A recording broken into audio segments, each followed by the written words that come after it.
ചിതറയിൽ എസ്ഐയുടെ bike മോഷ്ടിച്ച കേസിലെ പ്രതികളിൽ ഒരാളെ ചിതറ പോലീസ് അറസ്റ്റ് ചെയ്തു. കിളിമാനൂർ തട്ടത്തുമല പൂച്ചക്കുന്നിൽ 27 വയസ്സുള്ള സുജിനാണ് പിടിയിലായത്. കടയ്ക്കൽ പോലീസ് സ്റ്റേഷനിലെ എസ്ഐയുടെ കലയപുരത്തെ വീട്ടിൽ സൂക്ഷിച്ചിരുന്ന ബൈക്കാണ് കഴിഞ്ഞ 19-ാം തീയതി രാത്രി 10 മണിക്കും 20-ാം തീയതി രാവിലെ 10 മണിക്കും ഇടയിൽ ഓട്ടോറിക്ഷയിലെത്തിയ രണ്ടംഗ സംഘം മോഷ്ടിച്ചുകൊണ്ടുപോയത്. എസ്ഐ മാതാവിനെയും കൊണ്ട് അഞ്ചലിലെ ആശുപത്രിയിൽ പോയിരുന്ന സമയത്താണ് ഇരുചക്രവാഹനം മോഷ്ടിക്കപ്പെട്ടത്. വീട്ടിൽ മടങ്ങിയെത്തിയ എസ്ഐ ചിതറ പോലീസിൽ പരാതി നൽകുകയും CCTV ദൃശ്യങ്ങൾ കേന്ദ്രീകരിച്ച് നടത്തിയ അന്വേഷണത്തിൽ ഓട്ടോറിക്ഷയിലെത്തി ബൈക്ക് മോഷ്ടിച്ചു കൊണ്ടുപോകുന്നത് ദൃശ്യങ്ങളിൽ നിന്ന് ലഭിക്കുകയും ചെയ്തു. തുടർന്ന് നടത്തിയ അന്വേഷണത്തിലാണ് ഓട്ടോറിക്ഷ തിരിച്ചറിഞ്ഞതും സ്ഥിര ബൈക്ക് മോഷണ സംഘമാണ് പ്രതികളെന്ന് മനസ്സിലായതും.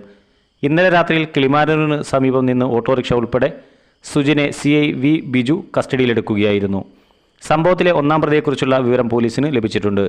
ഇവരുടെ പേരിൽ നിരവധി ബൈക്ക് മോഷണ കേസുകൾ നിലവിലുണ്ട്. കഴിഞ്ഞ 4-ാം തീയതി കിളിമാനൂരിൽ നിന്ന് മറ്റൊരു ബൈക്കും ഇവർ മോഷ്ടിച്ചതായി പോലീസിനോട് സമ്മതിച്ചിട്ടുണ്ട്. കേസിലെ മറ്റൊരു പ്രതി തമിഴ്നാടിനോട് ചേർന്നാണ് താമസം. ബൈക്കുകൾ തമിഴ്നാട്ടിലെത്തിച്ച് പൊളിച്ച് വിൽക്കുകയാണ് പതിവ്. അറസ്റ്റിലായ പ്രതിയെ കോടതിയിൽ ഹാജരാക്കി റിമാൻഡ് ചെയ്തു. കൂടുതൽ അന്വേഷണങ്ങൾക്കായി പ്രതിയെ കസ്റ്റഡിയിൽ വാങ്ങി ചോദ്യം ചെയ്യും.